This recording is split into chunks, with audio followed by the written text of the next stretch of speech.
రేపటి రోజు మహత్తరమైనటువంటి రోజు. భీష్మాచార్యుల వారు యుద్ధరంగంలో పడిపోయారు. పడిపోయినప్పుడు ఒళ్ళంతా కూడా అంగుళం చోటు లేకుండా కొట్టారు బాణాలతో.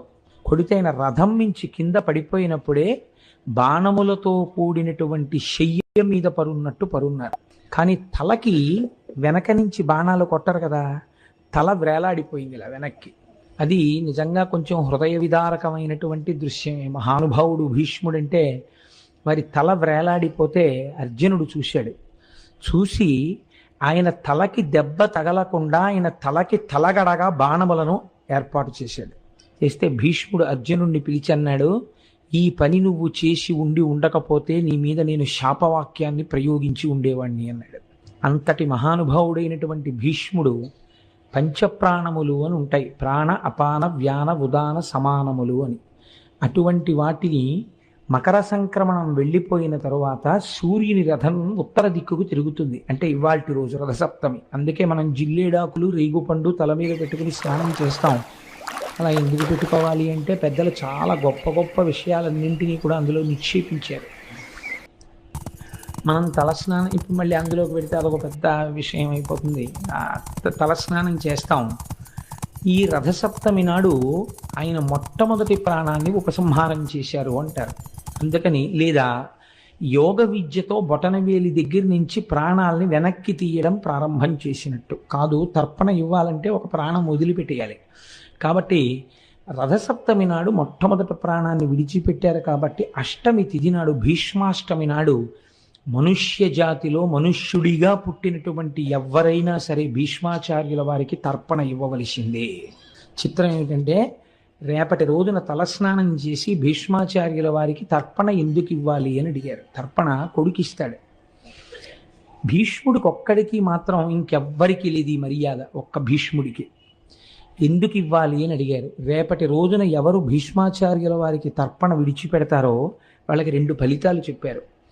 పుత్ర సంతానం ఈశ్వరానుగ్రహంగా పొందినటువంటి వారైతే వారు రేపటి రోజున తర్పణ విడిచిపెడితే ఈ ఏడాదిలో వాళ్ళ వల్ల తెలిసి కాని తెలియక కాని జరిగినటువంటి పాపరాశిని ధ్వంసం చేస్తారు.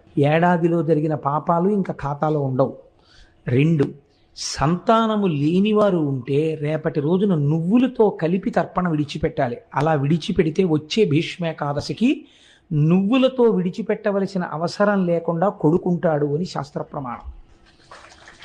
ఎన్నో చోట్ల ఈ విషయం ప్రస్తావన చేశారు పెద్దలు. భీష్మాష్టమి నాడు తప్పకుండా తర్పణ విడిచిపెట్టి తీరవలసినదే, లేకపోతే మనుష్యుడుగా పుట్టడమే హేయమైన విషయం అయిపోతుంది అని.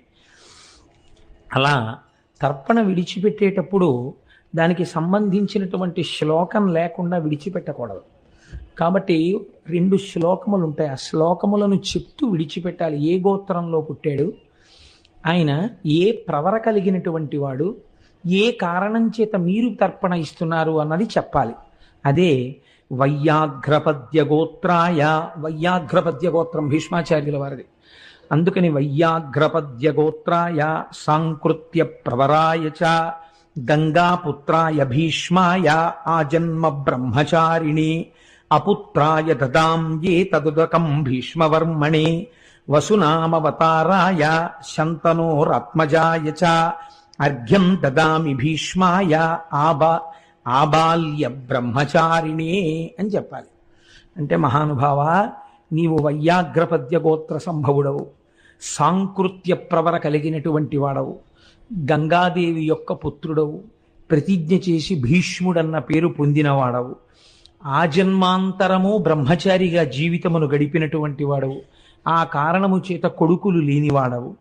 అందుచేత నీ వంటి ధర్మమూర్తి యుద్ధభూమిలో పడిపోయినప్పుడు కృష్ణ భగవానుడంతటి వాడు ఈ పని చెయ్యవలసిందే అన్నాడు. కనుక నేను భీష్మవర్మణి. క్షత్రియుడైతే వర్మ అనాలి, వైశ్యుడైతే గుప్త అనాలి, బ్రాహ్మణుడైతే శర్మ అనాలి ఉపనయనం తర్వాత.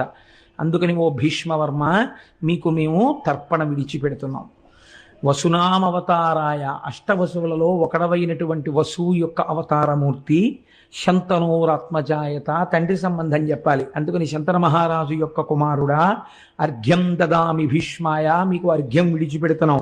ఆబాల్య బ్రహ్మచారిణి, బాల్యము నుండి బ్రహ్మచర్యమునందు ప్రవర్తించినటువంటి ఓ మహాభాగుడా, మీకు అర్ఘ్యమును విడిచిపెట్టాము అని చెప్పి విడిచిపెట్టాలి. శ్లోకాన్నమ్మ చక్కగా మీ అందరూ చదివి రేపటి రోజున అర్ఘ్యప్రదానం చెయ్యండి. దానివల్ల మనకి ఎంత మేలు కలుగుతుందో, మళ్ళీ మళ్ళీ రమ్మంటే వచ్చే తిథులు కావు ఆ తిథులు. అటువంటి తిథుల యందు మనం తప్పకుండా ఆ పని చెయ్యాలి. అసలు మీకు నేను ఒక రహస్యం చెప్తే ఆశ్చర్యపోతారు. శాస్త్రంలో కొడుకు పుట్టలేదు లేదా పోని సంతానమే కలగలేదు అని బెంగ పెట్టుకున్న వాళ్ళు ఉంటే ఏం చేయిస్తారో తెలుసా అండి పెద్దలు? రేపటి రోజున తన తండ్రికే పెడితే ఎలా పెడతారో అలా భీష్మాచార్యుల వారి ప్రవర చెప్పి తద్దినం కూడా పెడతారు. ఖచ్చితంగా కొడుకు పుడతాడు అని శాస్త్రం అలాగే మాట్లాడింది. నేను అబద్ధాలు మాట్లాడటం లేదు. కావాలంటే మీరు మా ఇంటికి రండి, అంటే ఇప్పుడు వచ్చి మనకి నా ఉద్దేశం, ఎప్పుడైనా వచ్చినప్పుడు నేను చూపిస్తాను మీకు ఆ ప్రమాణాలు కూడా.